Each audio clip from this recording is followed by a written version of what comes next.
responsabilidade vem sobre eles, não assim, que eles vão fazer o quê? Vão recolher tudo que foi falado aqui e levar para eles, mas é diferente. Uma escuta, a gente precisa que eles estejam aqui, ouvindo e falando por último, dizendo, eu entendi.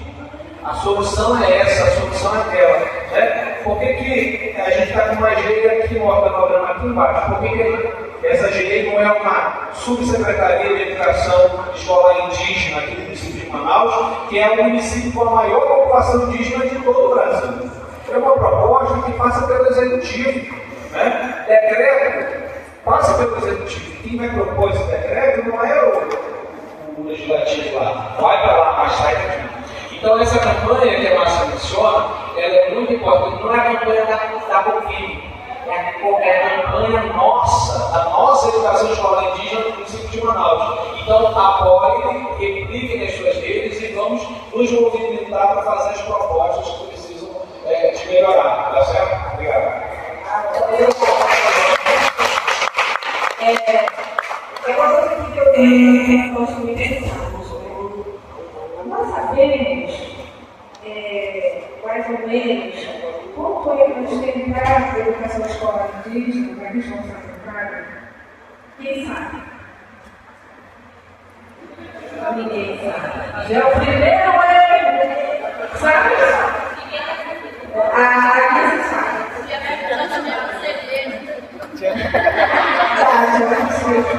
Não adianta saber não, amor. Eu já tenho bom dia, colegas. A minha cara toda das professoras, sou liderança também. Desde 2016 já está pronto esse orçamento. Para quem é antigo, para quem lutou, para quem está aqui, só está e paga, não é coisa. Cada professor que atualmente, ele daria 43.908,25.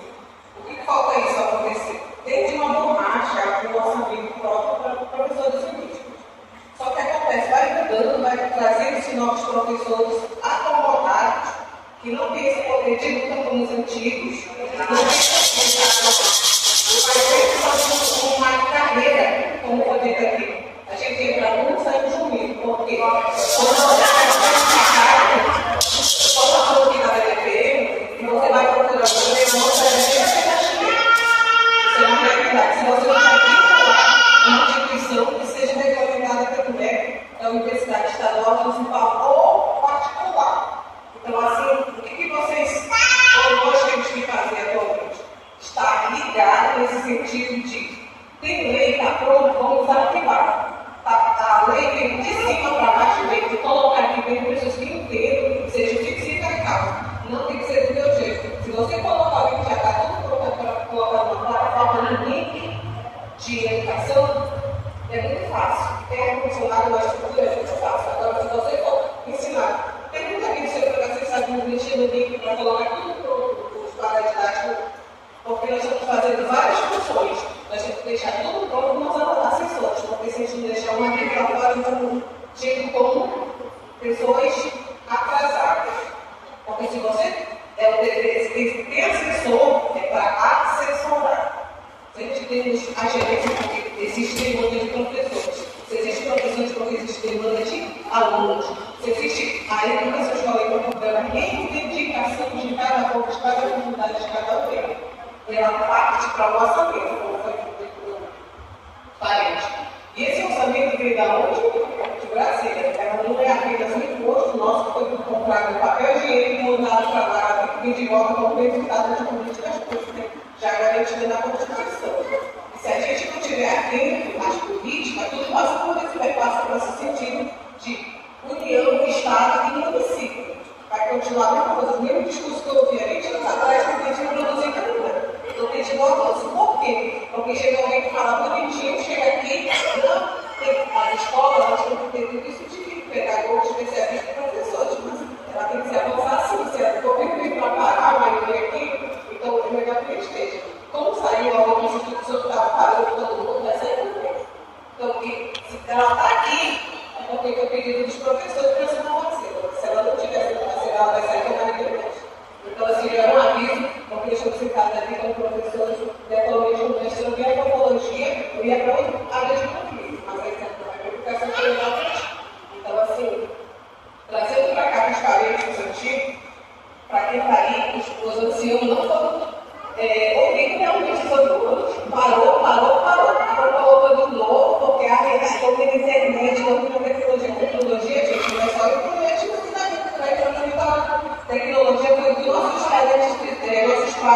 nossos parentes fizeram dentro das comunidades para sobreviver, para ter resistência territorial. Se você colocar o europeu lá dentro, a comida que nós temos vai sobreviver 3 dias, vai morrer. Vai ser canceladinho para cá, para a cidade também, eles vão passar lá. Mas a gente une essa tecnologia para continuar a educação, fortalecendo e na luta, politicamente falando, como um plano eleitoral. Quem que vocês vão escolher? Não estou aqui levantando uma bandeira que vai sempre vai ser defender. Ela não vai ser a candidatura da escola, não vai ser do partido político.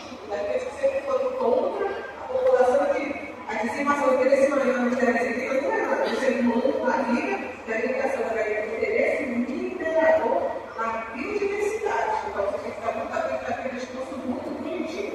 Então, assim, não é para escolher alguém que seja realmente parceiro que vai lutar dentro do município para garantir. Eu participei do projeto de categoria Escola de Professor do Espaço Público.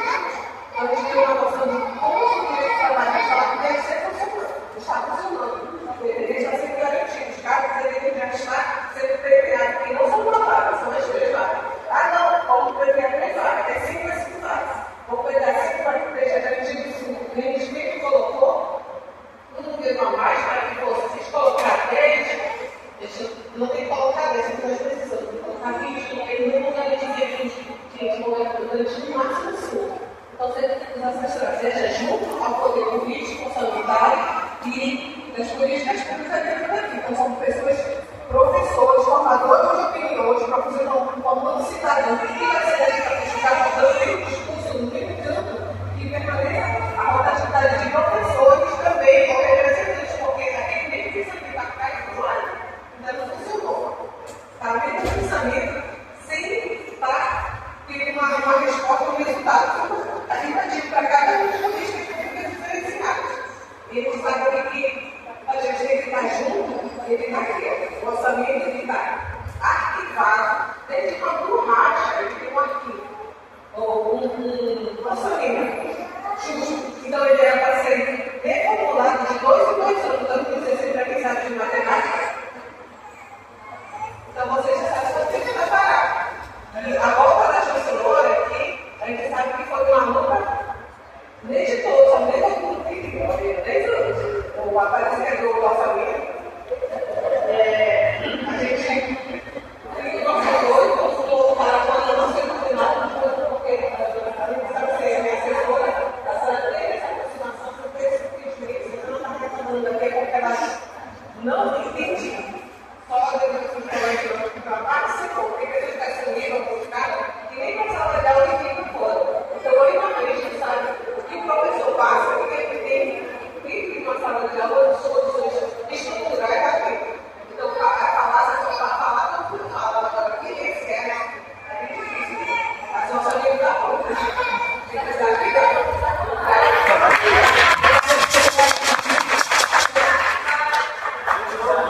Só para fazer uma ressalva, eu venho aqui aparecer.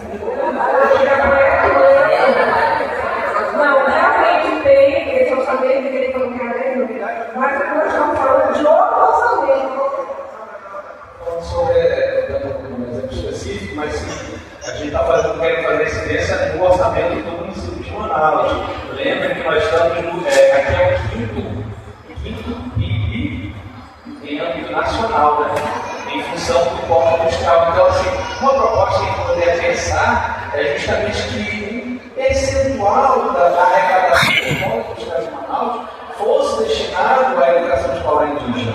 Né? E a gente precisa avançar com relação à educação escolar indígena, de falar só de educação infantil e anos iniciais. A gente precisa falar realmente de ensino médio. Ensino médio, eu sei que é competência em Iracetuba, que é outra instância, mas o município de Manaus precisa fazer essa incidência para que haja esse diálogo entre o município de Manaus e o governo do Estado, para a capital ser esse exemplo, esse modelo, no que se refere à educação já no âmbito do ensino médio. Né? Mas, reforçando o que ela disse, a incidência, pessoal, dessa campanha é do nível municipal, tá bom? A priori. Por exemplo, mas para a gente participar de um planejamento orçamentário, a gente tem que procurar os nossos vereadores, né? Porque eles que votam lá na Câmara quanto de valor vai ser destinado à educação. Essa é uma outra bandeira de luta que... Pois é. Professora... Júlia, eu tenho uma pergunta para te fazer.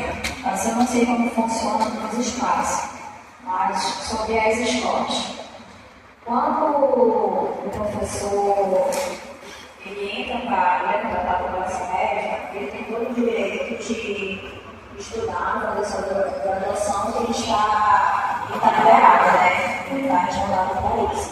Mas a preocupação é quem vai ficar no lugar desse professor que vai sair para estudar e como é que ele vai solucionar essa questão de professor. Porque a questão, assim, não é só financeiramente, mas realmente de educação.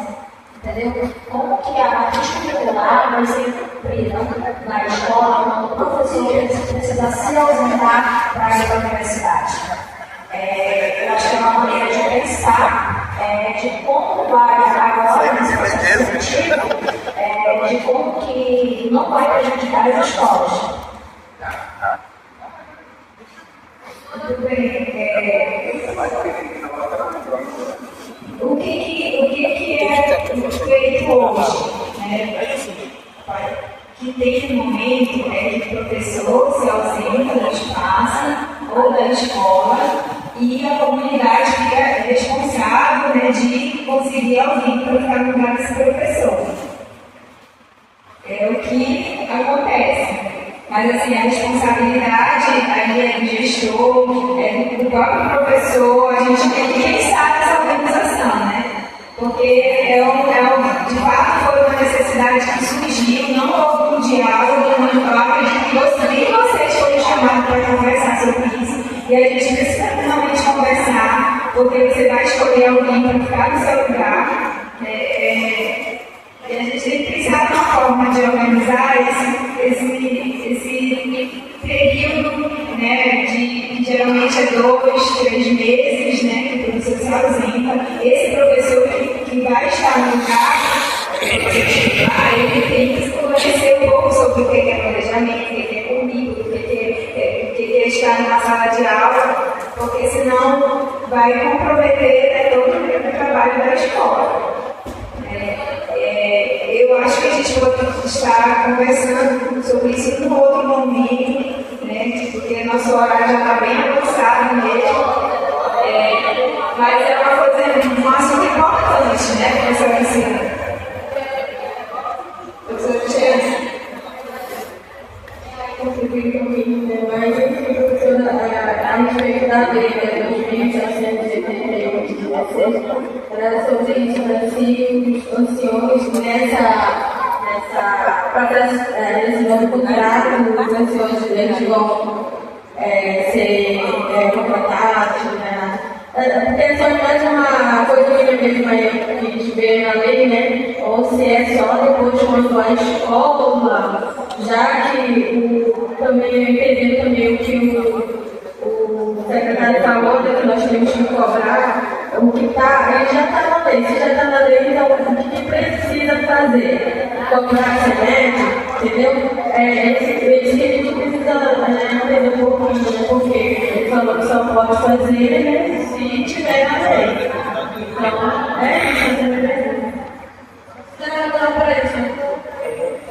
O Conselho de Anciãos é um conselho consultivo. Até hoje ele vai estar ele foi criado porque o ancião ele é considerado a biblioteca viva do professor. Até hoje a gente ainda não tem uma organização do que realmente é o papel do ancião dentro da estrutura da semente.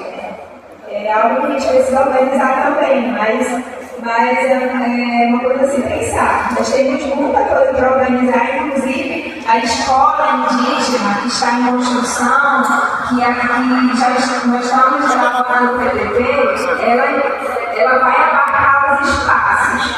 Entendeu? Os espaços eles vão ser reorganizados de forma que eles vão fazer parte da escola urbana. Vocês estão cientes disso, né?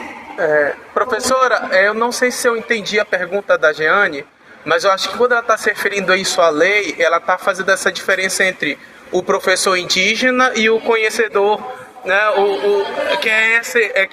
que seria o saberes, o conhecedor de saberes tradicionais. É o mestre dos saberes. Existe um cargo criado para as organizações que ele diz que é o mestre dos saberes. A pergunta que a gente fez é que se nesse novo PSS se já pode ser criado, se alguém já pode se candidatar, se vai ter disponibilizado esse cargo, porque além dos professores, dos pedagogos que fazem parte dessa parte aí, é isso que seria na pergunta. Nessa nova legislação, nessa nova lei, existe um cargo que também foi criado, que são os mestres dos saberes. E a gente quer saber se esse novo processo vai ter. Não, a gente já tem, né? Nós temos que levar como proposta, quando for elaborar o edital, o processo seletivo, porque a gente está fazendo o levantamento, vai seguir o mesmo o edital do ano passado, né, do edital passado, fazendo os ajustes, sugerindo novas vagas. Mas isso, como eu falei, não depende só de nós, vai ser feito um cálculo, um orçamento, e eles vão dizer o que é possível e o que não é possível. Tá bom? Então, vai abrir para novos espaços, desculpa, essa matéria de explicações.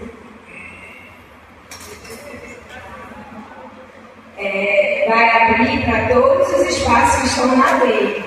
Existem espaços que estão inativos. Esses espaços a gente tem que provocar a secretaria solicitando, né, o retorno do atendimento, porque eles têm uma vaga pela lei. Não existem novos espaços ainda. Né?